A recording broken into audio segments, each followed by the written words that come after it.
Hello everyone, and welcome to my Young and the Restless official 24 channel. I hope everyone is having a wonderful day. Before we begin, please hit the subscribe button and give this video a thumbs up. Kyle and Claire's wedding disaster. Audra crashes for revenge? Kyle Abbott and Claire Newman may have a wedding disaster brewing. If these nuptials move forward, will Audra Charles crash the ceremony for revenge? Kyle won't be able to rest until Claire fully believes his commitment to her.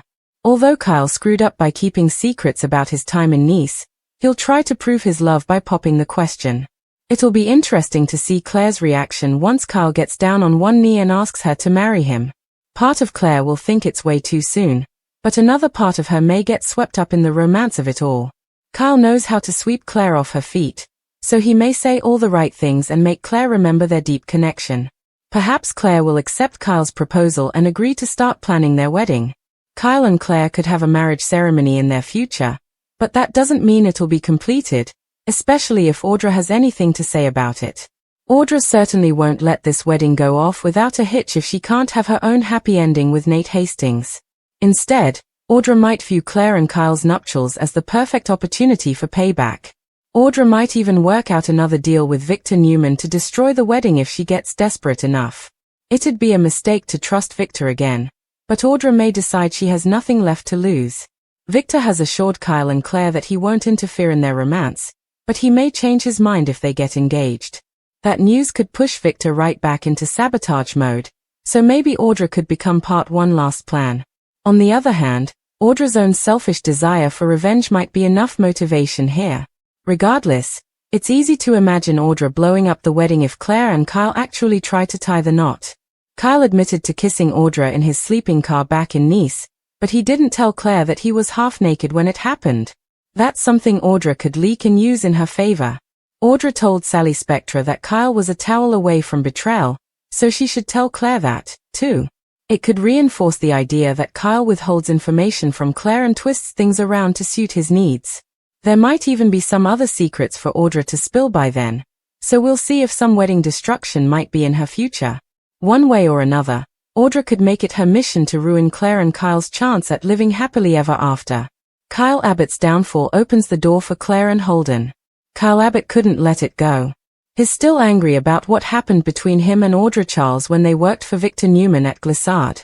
But rather than ignore Audra, as Claire Newman hoped he would, Kyle went to Kane Ashby's estate in France earlier this summer with the intention of trapping Audra. She held the same recklessly stubborn attitude, believing a trap could be set. Both characters find themselves having disturbed their claimed loved ones, Claire and Nate Hastings, which puts those relationships at risk of being lost. Similar to Kane, Kyle's life will remain unstable until he's willing to admit that his approach was wrong and then try to make amends if that's possible by those points in the plot. Letting go isn't easy in Genoa City. Kyle had no reason to engage with Audra earlier this year, but he wanted to pay her back for the Glissade debacle. Rather than focusing on Claire and realizing that fighting with Audra would lead him in a needlessly foolish direction, he dug in. Simultaneously, Audra did the same. However, Audra's reasons for paying Kyle back remained buried in her true feelings. As Nate is coming to realize, she still feels strongly for Kyle. That puts Nate in second position with someone he now believes is also untrustworthy. Nate Hastings needs more than a friend. Audra should be thankful that Nate put up with her edgy personality. She isn't the only woman in Genoa City, Wisconsin, who finds Nate attractive. He committed to Audra during a period when she only had the backing of one true friend, Sally Spectra.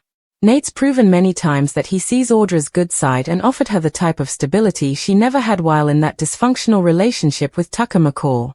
Victoria Newman is grieving the loss of Cole Howard, as is her daughter, Claire. It's easy to project Victoria and Nate's friendship and shared respect developing into something more shortly. Claire Newman is vulnerable, and Holden Novak is interested. Claire reclaimed the life that her evil great-aunt, Jordan Howard, stole from her.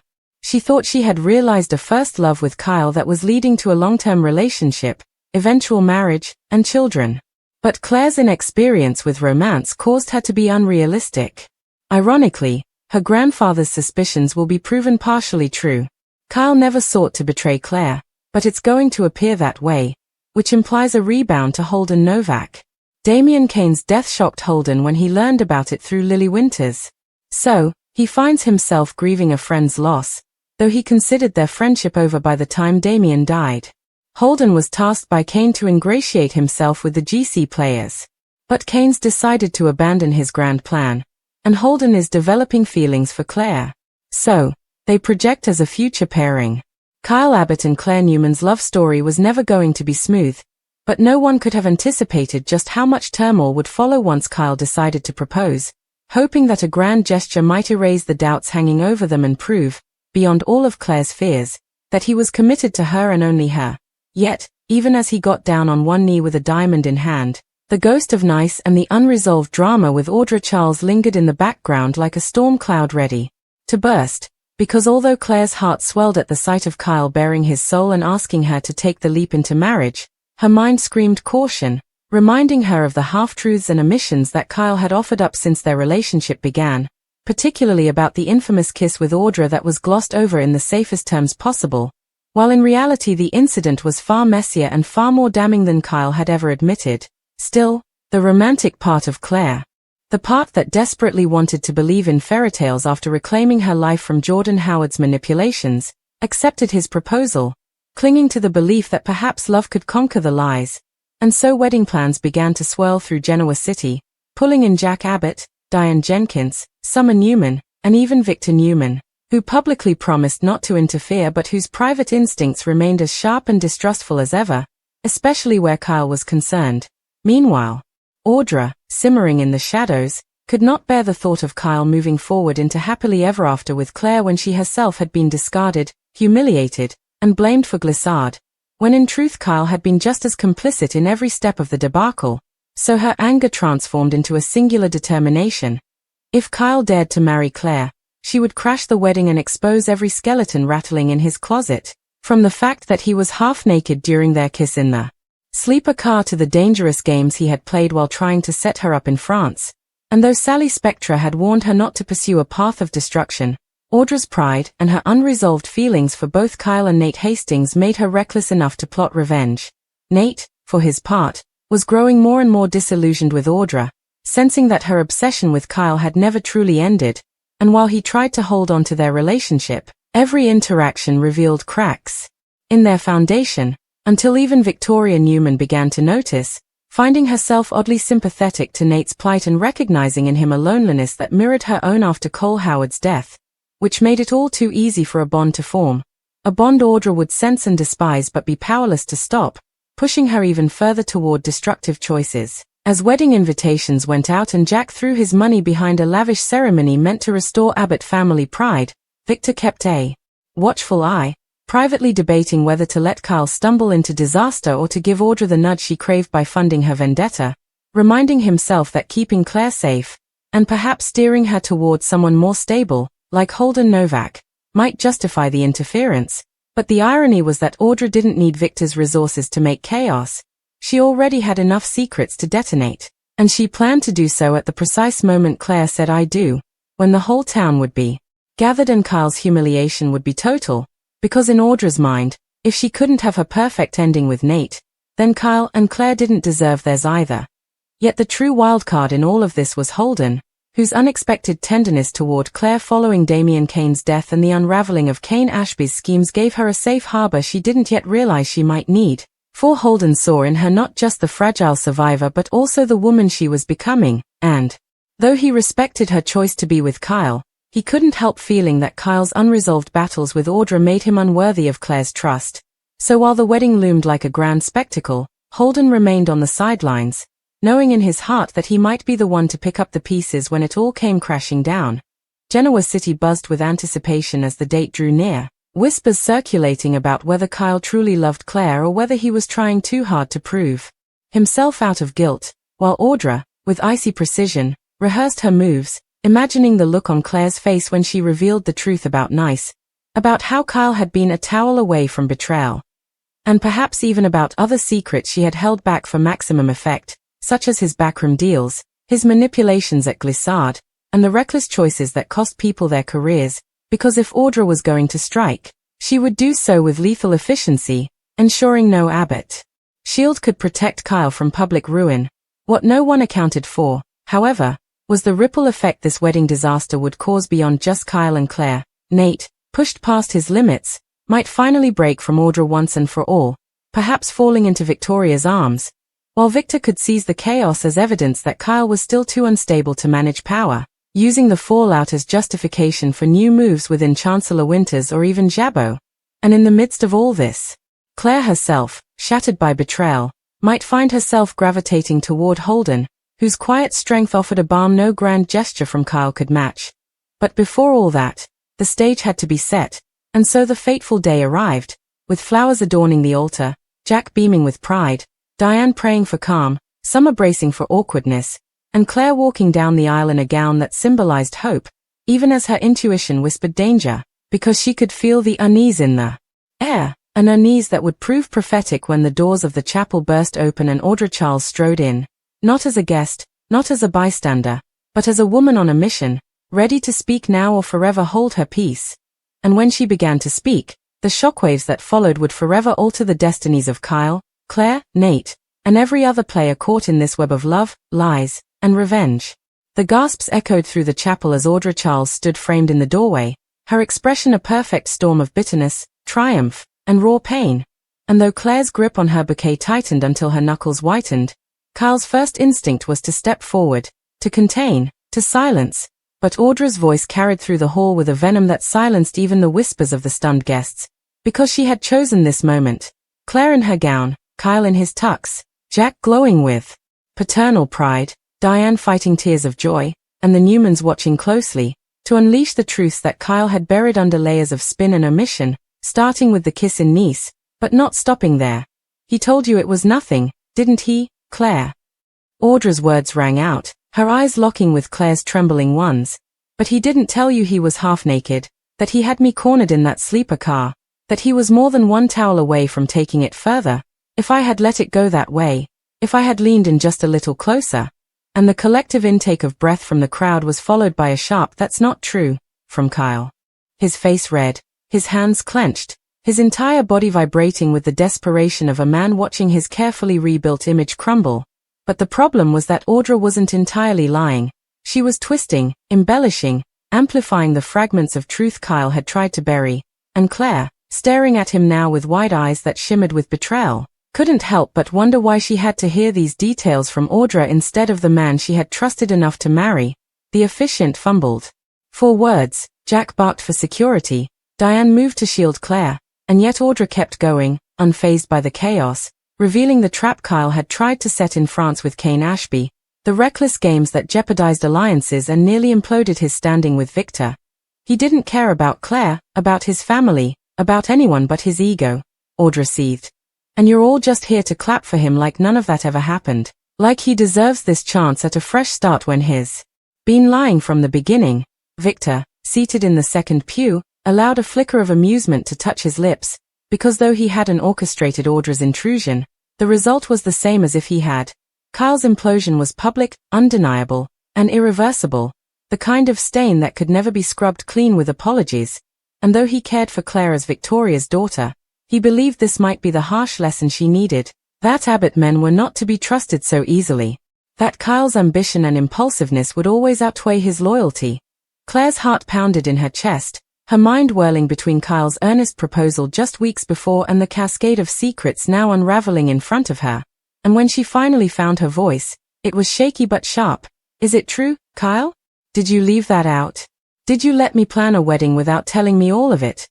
And Kyle, cornered, pleaded with her to understand, insisting that it was meaningless, that he had wanted to spare her the pain of unnecessary details, that his heart had never strayed, but the very defense he offered only deepened her wound, because it reinforced the sense that he still believed he could control the narrative, that he could decide what truth she deserved to know, and that realization cut deeper than any kiss could. Audra, sensing victory, delivered the final blow with a smirk. He'll always twist the truth to suit himself, Claire, just like he twisted Glissade, just like he twisted every promise he's ever made. Before turning on her heel and storming out, leaving a roomful of shocked onlookers and one bride whose world had just crumbled, the officiant quietly closed the book. Jack shouted that the ceremony was over, and Diane clutched Kyle's arm with tears in her eyes, whispering that he had to fix this. Though even she wasn't sure how, while Summer, standing stiffly nearby, muttered under her breath that she had warned them all this would happen, that Kyle wasn't ready for this kind of commitment. As guests trickled out, murmuring, gossip spreading like wildfire, Claire removed her veil with trembling hands and turned away from Kyle, her tears falling silently, and in that instant, Holden Novak, who had been seated quietly in the back, torn between hope and dread, stepped forward, not to claim her, not to exploit her pain, but simply to steady her as she faltered, offering her the kind of wordless comfort that required no explanation, no manipulation, and Claire, broken and humiliated, let herself lean on him just for a moment, an image that did not go unnoticed by Victor, who silently filed it away as evidence that perhaps Holden, with his calm strength, might be the better match for his granddaughter after all. Meanwhile, Nate, who had followed Audra outside in a futile attempt to stop her, finally realized the futility of clinging to a woman who thrived on destruction, who would rather burn everything down than face her own insecurities.